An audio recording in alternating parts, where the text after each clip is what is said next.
আসসালামাইকুম, আদাব, নমস্কার। এই চ্যানেল অ্যাগ্রো অ্যান্ড ফিশারিজ আপনাদের সবাইকে স্বাগতম। মাছ চাষের যে কোনো ধরনের পরামর্শমূলক ভিডিও পেতে আমাদের চ্যানেলটিকে সাবস্ক্রাইব করুন এবং বেল আইকনটি বাজিয়ে আমাদের পাশেই থাকুন। সম্মানিত মাছ চাষী ভাইরা, আজকে আমরা আলোচনা করব কার্পু মাছের চাষ পদ্ধতি। কার্পু মাছ বা কার্পিও মাছের চাষ পদ্ধতি। প্রথমে আসি মাছের বৈশিষ্ট্য নিয়ে, অর্থাৎ কার্প জাতীয় মাছ বা কার্পু মাছ আমরা কিভাবে চিনতে পারবো।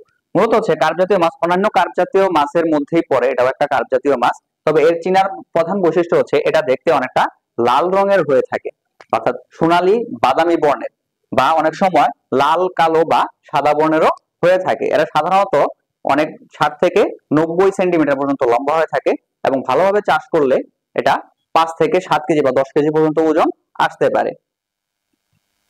তো এতে কেন চাষ করব, এই মাছটার মধ্যে কেন আমরা এই কার্পু জাতীয় মাছটাকে চাষ করব? প্রথমত এই মাছটা খুব সহজেই চাষ করা যায়। এতে খাবারের পরিমাণটা অনেক কম লাগে, অর্থাৎ পুকুরে ফাইটোপ্লাঙ্কটনের গ্রোথ ভালো হলে আপনি এই মাছটা খুব সহজেই চাষ করতে পারবেন।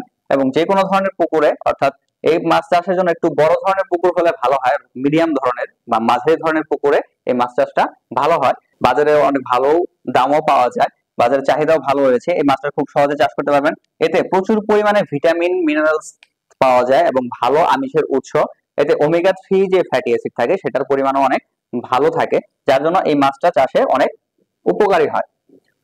প্রথমে আসি কার্পু মাছ চাষের জন্য উপযুক্ত পরিবেশ, অর্থাৎ কার্পু মাছ চাষ করতে গেলে আমার পুকুরের পরিবেশটা কেমন হওয়া উচিত। প্রথমে আসি পুকুরের ক্ষেত্রে। পুকুরের আয়তনটা হতে হবে 30 থেকে 100 শতক বা 50 শতক, আপনি যেটুকু নিতে পারেন। মানে কমপক্ষে আপনার 30 শতকের নিচে চাষ করতে হবে, অর্থাৎ 30 শতকের নিচে চাষ করলে এই মাছটা ভালোভাবে চাষ করতে পারবেন না। মাছ মানে বাবা বাণিজ্যিক ভাবে এই মাছটা চাষ করা সম্ভব হয় না সেই ক্ষেত্রে। তো পানির গুণাগুণ কেমন হবে? পানির গুণাগুণ থাকতে হবে পিএইচ। পিএইচ থাকতে হবে 6.5 থেকে 8.5, অর্থাৎ 6.5 থেকে 8.5 পর্যন্ত। এবং তাপমাত্রা থাকতে হবে 20 থেকে 30 ডিগ্রি সেলসিয়াস। এই তাপমাত্রা থাকলে এই মাছটার গ্রোথ অনেক ভালো হয়। এবং পানির গভীরতা থাকতে হবে 1 থেকে 1.5 মিটার বা 5 থেকে 6 ফিট পর্যন্ত পানির গভীরতা থাকতে হবে, তাহলে এই মাছটা চাষ করে আপনি ভালো ফল পাবেন। মাটির গুণাগুণ। মাটির গুণাগুণ এই যে কোনো মাছ চাষের ক্ষেত্রে আমরা মূলত সবাই বলে থাকি যে এঁটেল মাটি বা দোআঁশ মাটি বা পলি দোআঁশ মাটিতে মাছ চাষ করার জন্য। তবে কার্পু জাতীয় মাছ চাষ করার জন্য বা কার্পিও মাছ চাষ করার জন্য দোআঁশ মাটির পুকুর হলে, অর্থাৎ পুকুরের মাটি দোআঁশ ধরনের হলে মাছ চাষটা ভালো হয়। এটা মৌসুমী পুকুরেও ভালোভাবে চাষ করা যায়। এখন আসি চাষ পদ্ধতি নিয়ে। মাছ আপনি মূলত এই কার্প জাতীয় কার্পু যে মাছটা মূলত মিশ্র চাষে করা হয়, অর্থাৎ কার্প জাতীয় মাছের সাথে মিশ্র চাষে ভালো ফলন পাওয়া যায়। তো মোটা মজুদ, এখন মিশ্র চাষের ক্ষেত্রে আপনি প্রতি শতকে, অর্থাৎ এটা আপনার নির্ভর করবে আপনি কি ধরনের অন্যান্য মাছ এর সাথে দিচ্ছেন তার উপরে। যদি আপনি কার্পু মাছ বেশি দিতে চান সেক্ষেত্রে আপনি প্রতি শতকে 40 থেকে 50টি কার্পু জাতীয় মাছ বা কার্পিও জাতীয় মাছ দিতে পারবেন। আর যদি মিশ্র পদ্ধতিতে অন্যান্য মাছ যদি বেশি দেন তাহলে সেক্ষেত্রে এই মাছের পরিমাণটা কমে দিতে হবে। সেক্ষেত্রে আপনি প্রতি শতকে 20 থেকে 30টি কার্পিও মাছ দিতে পারবেন। এরপর আসি এই মাছের খাদ্য এবং অন্যান্য ব্যবস্থাপনা নিয়ে।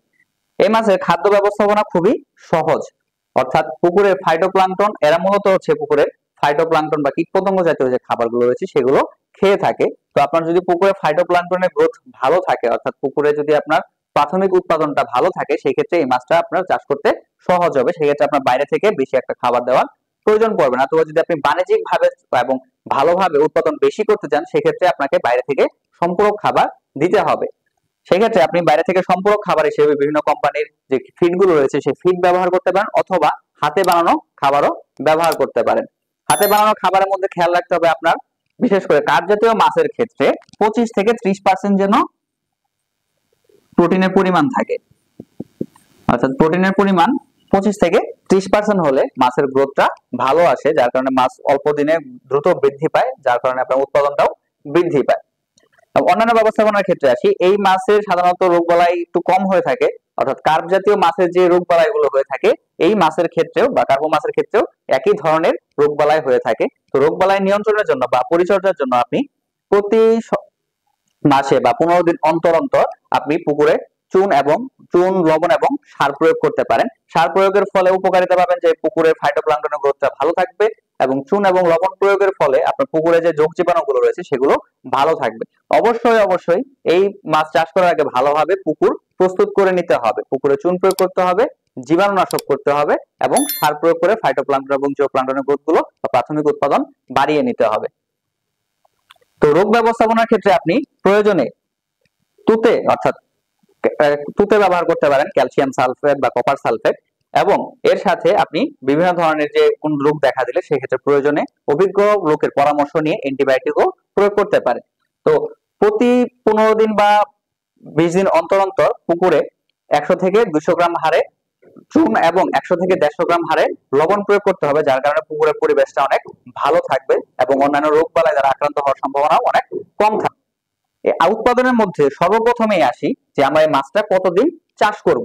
এই মাছটা মূলত হচ্ছে আমরা 6 থেকে 8 মাস চাষ করব, করলে আমরা এই মাছটার একটা ভালো ফলাফল পাবো। তো 6 থেকে 8 মাস চাষ করার পরে এই প্রত্যেকটা মাছের ওজন আসবে 1 থেকে 1.5 কেজি। অর্থাৎ যদি আপনি সঠিক ব্যবস্থাপনায় ভালোভাবে চাষ করতে পারেন তাহলে 6 থেকে 8 মাস পর আপনি প্রত্যেকটা মাছের ওজন পাবেন 1 থেকে 1.5 কেজি করে, অর্থাৎ আপনার উৎপাদনটাও ভালো হবে। এই মাছ আহরণ করার ক্ষেত্রে আপনি বেড়জাল ব্যবহার করতে পারেন, বেড়জাল ব্যবহার করে সমস্ত মাছ আহরণ করতে পারেন, অথবা পুকুর শুকিয়ে আপনি মাছগুলো সম্পূর্ণ আহরণ করে তারপরে বাজারজাত করতে পারেন। আজকে এই পর্যন্তই, ধন্যবাদ সকল।